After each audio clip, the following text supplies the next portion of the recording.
দীর্ঘক্ষণ বন্ধ থাকার পর ম্যানুয়ালি চলে জাকসু নির্বাচনের ভোট গ্রহণ। এরপর আবারও গণনা শুরু হয় মেশিনে। জগন্নাথ বিশ্ববিদ্যালয় ক্যাম্পাসে আছেন সহকর্মী শেখর আজাদ, বিস্তারিত জানতে যুক্ত হচ্ছে তার সঙ্গে। শেখর, গণনায় এখন কোন পর্যায়ে আছে জানাবেন? যক্ষু নির্বাচনের গতকালকে নির্বাচনের পর আজকে ফলাফল মানে ভোট গণনা এবং ফলাফল ঘোষণা আসলে দুটো একসাথেই চলছে।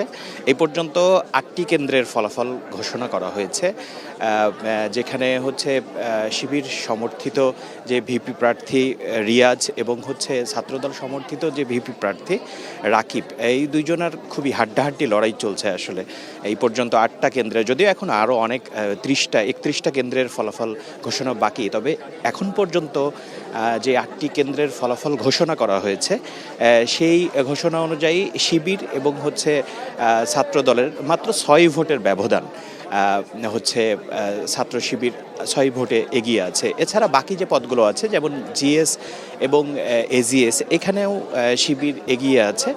তবে জিএস পদপ্রার্থী শিবির সমর্থিত প্যানেলের যে জিএস পদপ্রার্থীতে সে মোটামুটি ব্যাপক ব্যবধানে এগিয়ে আছে।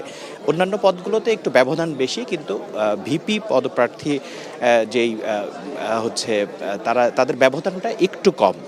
আর এর পাশাপাশি অন্যান্য যদি এখানকার পরিবেশটা একটু আপনাকে জানাই, সেখানে হচ্ছে আপনারা জানেন যে কালকে ৩টার মধ্যেই ভোট গ্রহণ শেষ হয়েছে এবং হচ্ছে আরও যারা সেই সময় কেন্দ্রে উপস্থিত ছিল তাদের ভোট গ্রহণ নেওয়া হয়েছে। কিন্তু পরবর্তীতে হচ্ছে ভোট গণনার ক্ষেত্রে যে জটিলতা শুরু হয়, ওএমআর মেশিনের ত্রুটির কারণে ভোট গণনা শুরু হতে আসলে অনেক লেট হয়। 12:30টার সময় হচ্ছে ম্যানুয়ালি ভোট গণনা শুরু হয়। পরবর্তীতে আবারও ওএমআর মেশিন ঠিক করার পরে এখন ওএমআরেই হচ্ছে ভোট গণনা চলছে এবং হচ্ছে কেন্দ্রীয় যে নিয়ন্ত্রণ কক্ষ, সেই নিয়ন্ত্রণ কক্ষেই এখনো ভোট হচ্ছে গণনা এবং হচ্ছে ফলাফল ঘোষণা, এই কাজটি চলছে।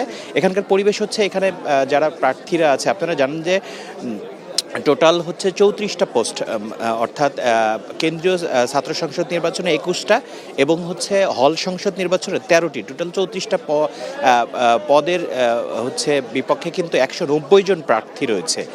তো সুতরাং তো এই প্রার্থী এবং যারা এই বিষয়টা নিয়ে আগ্রহ বা সাধারণ শিক্ষার্থী, তারাও আছে কেন্দ্রীয় নিয়ন্ত্রণ কক্ষে। তারা সারা রাত অপেক্ষা করেছে, এখনও অপেক্ষা করছে। তবে গতকালকে যে উৎসব মুখর পরিবেশটা ছিল, সেটা আসলে এখন কিছুটা এই যে ডিলেই হচ্ছে, এটার কারণে কিছুটা হচ্ছে মানুষের মধ্যে একটু বিরক্তি বা হচ্ছে যেই অপেক্ষার প্রহর গুনছে, এই সময়টা একটু খারাপ যাচ্ছে। কিন্তু সবাই আসলে অধীর আগ্রহে বসে আছে ফলাফলের জন্য। আর পাশাপাশি আরেকটা তথ্য আপনাকে জানিয়ে রাখি যে এই যে ফলাফল ঘোষণা এবং ভোট গ্রহণ, এটা কিন্তু লাইভ দেখানো হচ্ছে যে ক্যাম্পাসের ১ নম্বর গেট এবং হচ্ছে ২ নম্বর গেটে, যে ১ নম্বর গেট এবং ২ নম্বর গেটে বড় স্ক্রিন দেওয়া হয়েছে, যেখানে ক্যাম্পাসে যারা ঢোকার অনুমতি পাচ্ছে না, তারা কিন্তু হচ্ছে বাইরে স্ক্রিনে তাদের মানে সব এই ভিতরের সব কার্যক্রম তারা কিন্তু সেখান থেকেই দেখতে পাচ্ছে। আমরা দেখেছি অনেকেই সে জগন্নাথ বিশ্ববিদ্যালয়ের ১ নম্বর গেট এবং ২ নম্বর গেটের স্ক্রিনের সামনে অনেক মানুষ জড়ো হয়ে তারা আসলে এই পুরো প্রক্রিয়াটা আসলে দেখছে। এবং এই কেন্দ্রীয় যে নিয়ন্ত্রণ কক্ষ যে জগন্নাথ বিশ্ববিদ্যালয় অডিটোরিয়ামে, সেই অডিটোরিয়ামেও আমরা দেখেছি প্রচুর মানুষ বসে আছে, বিশেষ করে যারা প্রার্থী তারা বসে আছে। তো এইভাবেই চলছে আসলে। তবে আশা করা যাচ্ছে যে পুরো প্রক্রিয়া শেষ হতে যেই গতি, তাতে পুরো প্রক্রিয়া শেষ হতে আসলে হচ্ছে সন্ধ্যা বা বিকেল বা সন্ধ্যা হতে পারে।